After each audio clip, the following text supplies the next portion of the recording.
Kumusta na po kayo mga kapatid at mga kaibigan? Muli po, welcome sa palatuntunang ito ng Iglesia ni Cristo, ang tamang daan. Salamat po sa inyong laging pag-aantabay sa programang ito.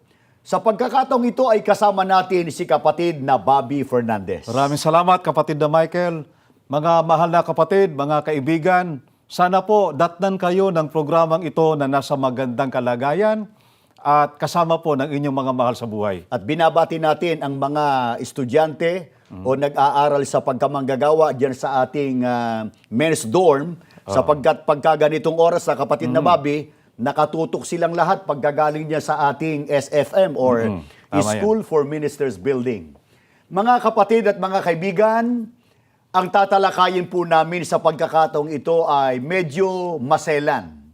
Maselan sapagkat hindi po namin maiiwasang hindi sagutin ang mabigat na akusasyon ng mga Catholic defenders tungkol po sa aral na itinuturo ng kapatid na Felix Manalo. At ipinagpapauna natin, kapatid na Bobby, sa ganitong pagtalakay, maaaring masasagasaan natin yung pananampalatayang Katoliko, pero ang layunin ba natin ay tuligsain, siraan, saktan ng damdamin ng mga kababayan nating Katoliko? Aba, hindi kapatid na Michael, mga mahal naming taga-subaybay, kailanman ay hindi po ganyan ang layunin ng Iglesia ni Cristo, kundi ang layunin po namin ay makarating sa lahat ang katotohanan. Kaya nga po, simulan natin, anong isa sa akusasyon nitong mga Catholic defenders sa aral na itinuturo ng kapatid na Felix Manalo? Ang tungkol sa binabanggit po ng Biblia na bilang na 666. Panoorin po natin sila. Ngayong hapon ay pag-uusapan natin, mga kapanalig, ang isang katotohanan na pilit binabaluktot ng mga tagapagturong protestante. Isang aral na masasabi nating kathang-isip lamang. Ito po'y myth sapagkat wala pong basihan para sa ating simbahan. Ang tinutukoy mo, Brother Marco, ito yung aral ng sektang Iglesia ni Cristo. Ang di umano, ang Santo Papa ng Santa Iglesia Katolika ay isang halimaw. At yung halimaw na binabanggit mo, Tata Larry, may pinagbabatayan sila sa Biblia. Ang Santo Papa na nasa Roma ay ang 666. At ayon mismo sa kanila, kapatid na Bobby, kailan daw naimbento yung aral na ang 666 o 666 ay tumutukoy sa Papa ng Iglesia Katolika? Noon daw taon 1863. Panoorin natin sila uli. Taong 1863, mga kapanalig, nang maimbento po ang aral na ito. Ito nga yung tinatawag na 666 o halimaw.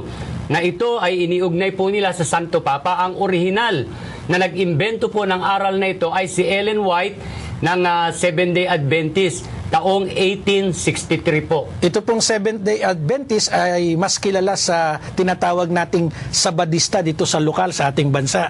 At mula kay Ellen White ng Seventh-day Adventist, ito po ay inampon na aral ni Felix Manalo at inampong aral na naman ni Ginoong Eli Soriano ng dating daan. At ito po ay meron silang tinatawag na titulo, Vicarius Filii Dei.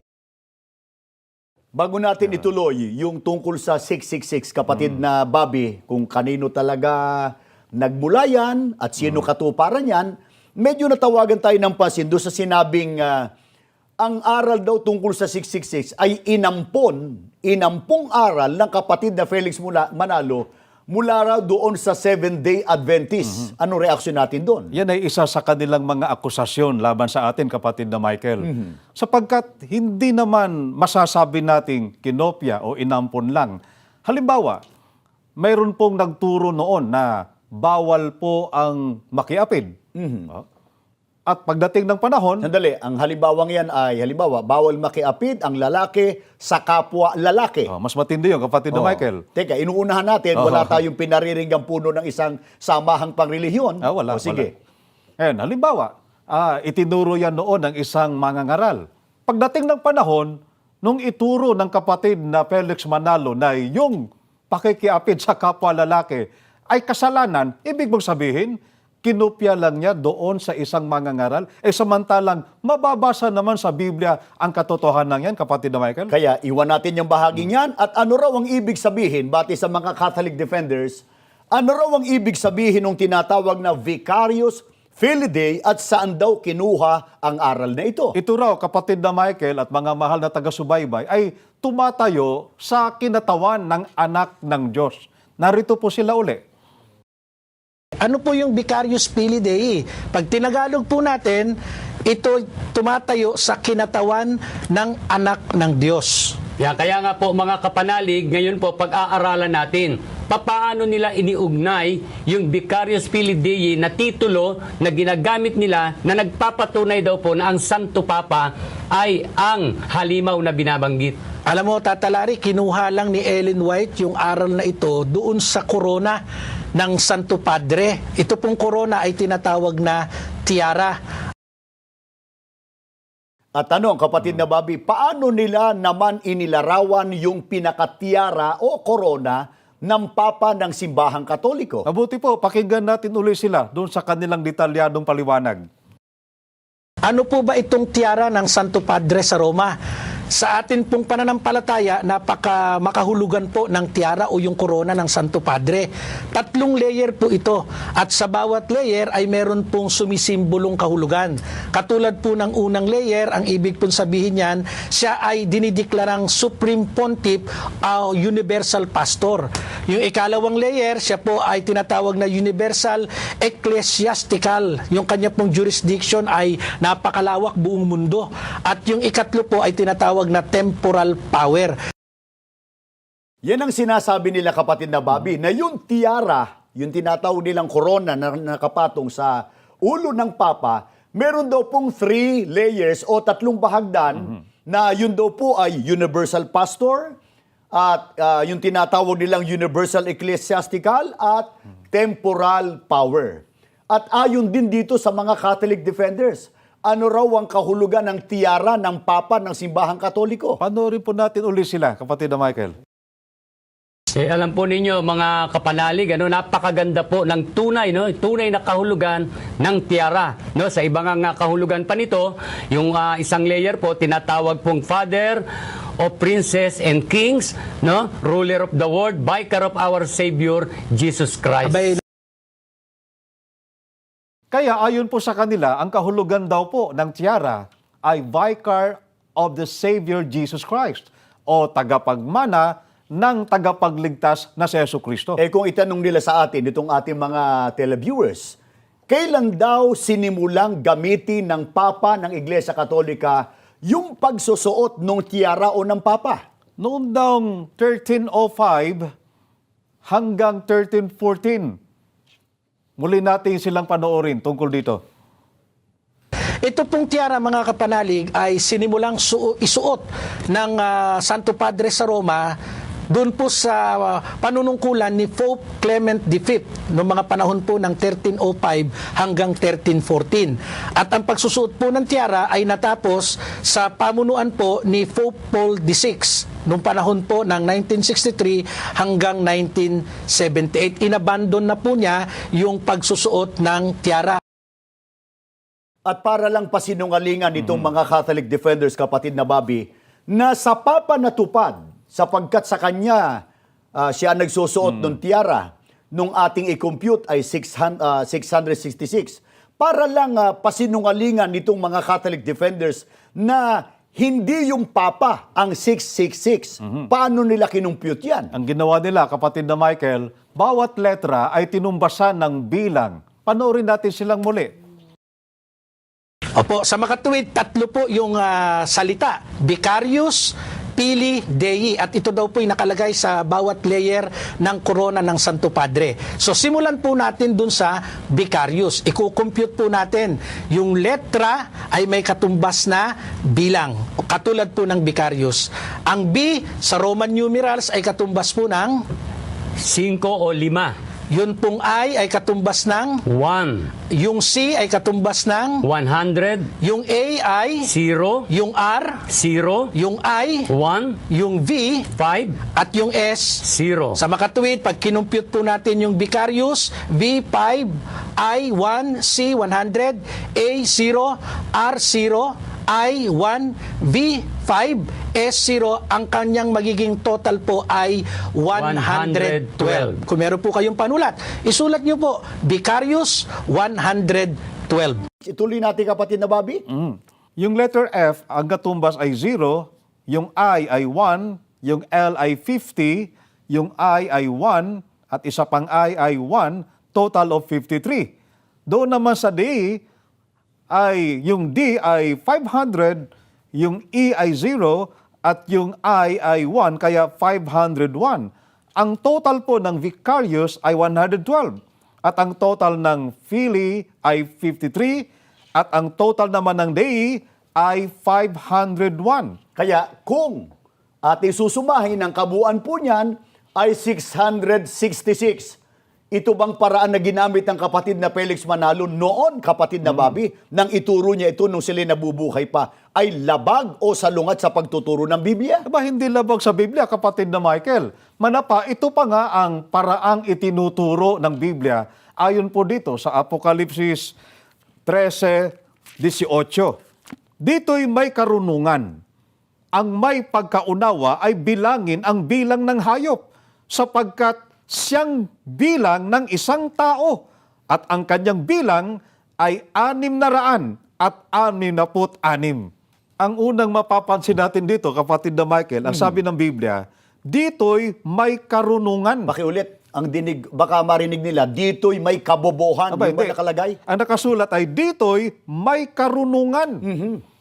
Ang may pagkaunawa ay bilangin ang bilang ng hayop. Sa makatwid, yung mahayop may bilang. Pero literal na hayop ba? Batay sa talata. Hindi, kapatid na Michael. At mamaya ay ating mapapatunayan yan. At naroon mismo sa talata, ano katunayang hindi literal na hayop? Ito'y bilang ng isang tao. Sa makatwid, isang tao na itinulad sa hayop na ang bilang niya, nung isang tao na yon, ay 666. Kung gayon, napatunayan natin kapatid na Bobby, na talagang pagbinilang yung pinakatitulo nung tao na itinulad sa hayop, 666. Ipinapapasin natin kapatid na Bobby, yung talatang binasa mo, ang banggit, dito'y may karunungan. May karunungan. Kaya ang pagbilang may karunungan. Kasi ang ginagawa nitong mga manguusig sa atin, lalo sa kapatid na Felix Manalo, ang ginagawa nila, yung pangalang Felix, alam nila nga yung Lex. 5 letra lang. 5 letra. Yung X, para maging 6, ano ginagawa doon sa X? Ginawang KS. Kaya yung Felix, nagiging 6 6 letters. Tapos Isagon, ilang letra? Yeah. 6 din. 6. Tapos yung Manalo, how many 6. letters? 6. So, ang ginagawa nila, 6, yung Felix, Isagon, 6, tapos Manalo, 6. Ilan daw ang total? 666. Eh, yun pagkagano ng bilang, hindi bilang ng may katalinuhan. Hindi. Hindi bilang ng may karunungan, yun ay bilang ng may kabobohan. 6 plus 6 plus 6, 666 o 18, kapatid na Bobby. 18 lang, kapatid na Michael. Kaya, eto, napatunayan natin na yung tiara o yung korona po ng Papa ng Simbahang Katoliko, pag tinotal natin yun, bilang ng may karunungan at hindi kabobohan, 666. Ngayon, kapatid na Bobby, baka sabihin nila, baka nagkataon lang naman na talagang yung bilang na yon nagkataong pagbinilang ay tumutukoy at natupad sa tiara ng Papa ng Iglesia Katolika. Hindi lang yan ang ikakikilala, kapatid na Michael. Hindi lang yung bilang, kundi meron pang ikakikilala doon sa kung sino ang katuparan ng hulang ito. Ang binasa natin kanina ay Apokalipsis 13:18. Kapitulo 13 pa rin ang ating babasahin. Ngayon naman ay 13:11. At nakita ko ang ibang hayop na umaahon sa lupa. At may 2 sungay na katulad ng sa isang kordero. At siya'y nagsasalita gaya ng dragon. Dito po sa talatang binasa namin sa inyo, meron tayong dapat na mapansin na 3 mahalagang bagay na may kaugnayan po sa Apokalipsis 13:18 na doon ay may banggit na hayop na ang bilang ay 666. Una, ang tinutukoy dito ay isang hayop. Ikalawa, dalawa ang sungay ng hayop na tinutukoy dito, kapatid na Michael. Ikatlo, tutularan niya ang kordero. So yan ang ikakikilala sa hayop na may bilang na 666, kapatid na Michael. At dapat maunawaan ng ating mga bagong sumusubaybay sa atin. Yung aklat ng Apokalipsis, karamihan ng mga termino dyan ay hindi literal kundi simboliko. Kaya isa-isahin natin. Literal na hayop ba ang tinutukoy sa talatang 13:11, kapatid na Bob? Hindi, kapatid na Michael. Ito po ay tumutukoy sa hari. Pakinggan po ninyo. Dito po sa Daniel 7:17. Ang mga dakilang hayop na ito na apat ay apat na hari na magbabangon sa lupa. Kung gayon, ang tinutukoy dito na hayop ay hari, kapatid na Michael. Sino naman ang tinutukoy na kordero na tutularan nitong hayop na yun din ang hari? Ang ating Panginoong Hesukristo, gaya ng mababasa po natin sa Juan 1:29. Nang kinabukasan ay nakita ni Juan si Jesus na lumalapit sa kanya at sinabi, narito ang kordero ng Diyos na nag-aalis ng kasalanan ng sanlibutan. Sa makatuwid, ang kordero na tinutukoy ay ang ating Panginoong Hesukristo. Siya po ang tutularan ng hari na may dalawang sungay. At sa katuparan, kapatid na Bobby, nang magturo ang Panginoon Kristo, talaga bang mayroong tumulad sa kanyang damit ayon sa kanya mismo? Meron, kapatid na Michael. Pakinggan natin ang kanyang pagtuturo dito po sa Mateo 7:15. Mangag-ingat kayo sa mga bulaang propeta na nagsisilapit sa inyo na may damit tupa, datapat sa loob ay mga lobong maninila. Ang salitang kordero ay lamb sa Ingles at batang tupa sa Pilipino. Kaya, ang tinutukoy na hari ay nakadamit tupa o nakadamit na gaya ng sa ating Panginoong Hesukristo. Meron bang umaamin, kapatid na Bobby, na sila raw ay tumulad sa damit o kagayakan ng ating Panginoong Kristo? Meron, kapatid na Michael. Ito ang ating mababasa sa aklat ng Iglesia Katolika, siyang inyong pakinggan ng aral na Katoliko. Dito po sa pahina 195. Ang pananamit ng paring nagmimisa. Ang paring gayak sa pagmimisa ay nakakatulad ni Hesukristo noong umakyat sa bundok ng Kalbaryo. Kaya mula sa Papa hanggang sa lahat ng pare, pagka sila nagmimisa, katulad daw po sila sa kagayakan ng ating Panginoong Hesukristo. At bukod diyan, kapatid na Bobby, ano pa ang tinularan ng Papa ng Iglesia Katolika bukod sa pananamit o kagayakan ng ating Panginoong Hesukristo? Aba, pati ang titulo ng ating Panginoong Hesukristo bilang hari ng mga hari. Pakinggan po natin dito po sa unang Timoteo 6:14 hanggang 15.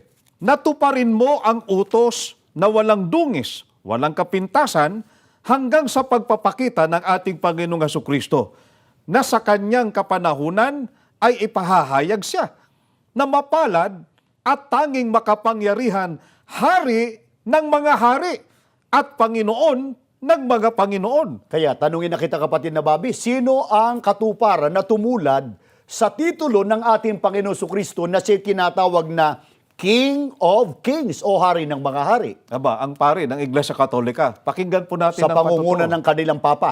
Sa pangunguna ng kanilang Papa, dito sa The Modern World, from Charlie Main to Present Times. Ganitong ating mababasa sa pahina 162 sa wikang Pilipino na po.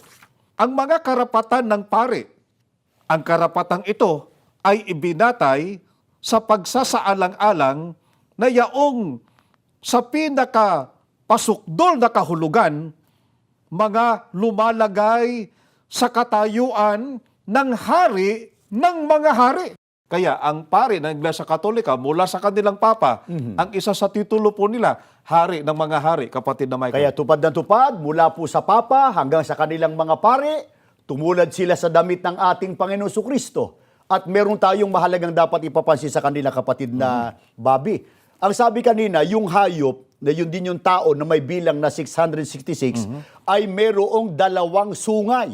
Ano ba ang kahulugan ng terminong sungay na ipinakikilala ng Biblia? Yan ay kalakasan o power. Pakinggan ninyo ang pahayag ng Biblia dito po sa Amos 6:13. Kayong nangagagalak sa isang bagay na walang kabuluhan na nangagsasabi, di ba kami ay nagtaglay para sa amin ng mga sungay sa pamamagitan ng aming sariling kalakasan? Kaya ang tinutukoy na sungay ay kalakasan o kapangyarihan, kapatid na Michael. Kaya yung may bilang na 666, may dalawang powers o kapangyarihan. Meron bang dalawang kapangyarihan ang Papa ng Simbahang Katoliko? Meron, kapatid na Michael, at hindi tayo nagbibintang. Ito po ang pahayag ng kanilang aklat, ang pananampalataya ng ating mga ninuno sa pahina 143. Ganitong pahayag. Ang mga papa ay di lamang matatapat na ama sa espiritu, kundi matitigas at matatapang na tagapamahalang sibil. Kaya ang papa ay meron pong dalawang kapangyarihan. Kapangyarihan na ecclesiastical at kapangyarihang sibil, kapatid na Michael. Kaya kung isasummarize po natin, mga kaibigan at mga kababayan, ang nilalaman ng Apokalipsis 13:11, sa Papa ng Iglesia Katolika ito natupad, sapagat ang banggit, may binabanggit doon na hayop, hari. Ang Papa ay nagpapakilala, hindi lang basta hari, kundi hari ng mga hari. Ang sabi po sa talata, may dalawang sungay. Ang Papa po ay may dalawang kapangyarihan. Ama sa Espiritu at tagapamahalang sibil. Ang susunod po ay tinularan ang kordero o ang ating Panginoon Kristo. Kaya mula po sa Papa hanggang sa lahat ng mga pari, aminado sila, ang kanilang kagayakan o kasuotan ay nakakatulad ng ating Panginoon Kristo pagka sila raw po ay nagmimisa. At dahil sa ang Papa ay nagpapakilalang hari ng mga hari, ano ang mayroon siya na naghahayag sa kanyang pagiging hari? Meron siyang tiara o korona, kapatid na Michael. Itong mababasa natin sa Compendio Histórico de la Religión sa pahina 589. Ganitong pahayag. Sino ang Santo Papa o Sumo Pontifice? Ang obispo sa Roma, vikaryo ni Hesukristo, ama at pastor ng mga Kristiyanos. Ano ang inilalagay sa ulo ng Papa na ang ngalan ay tiara?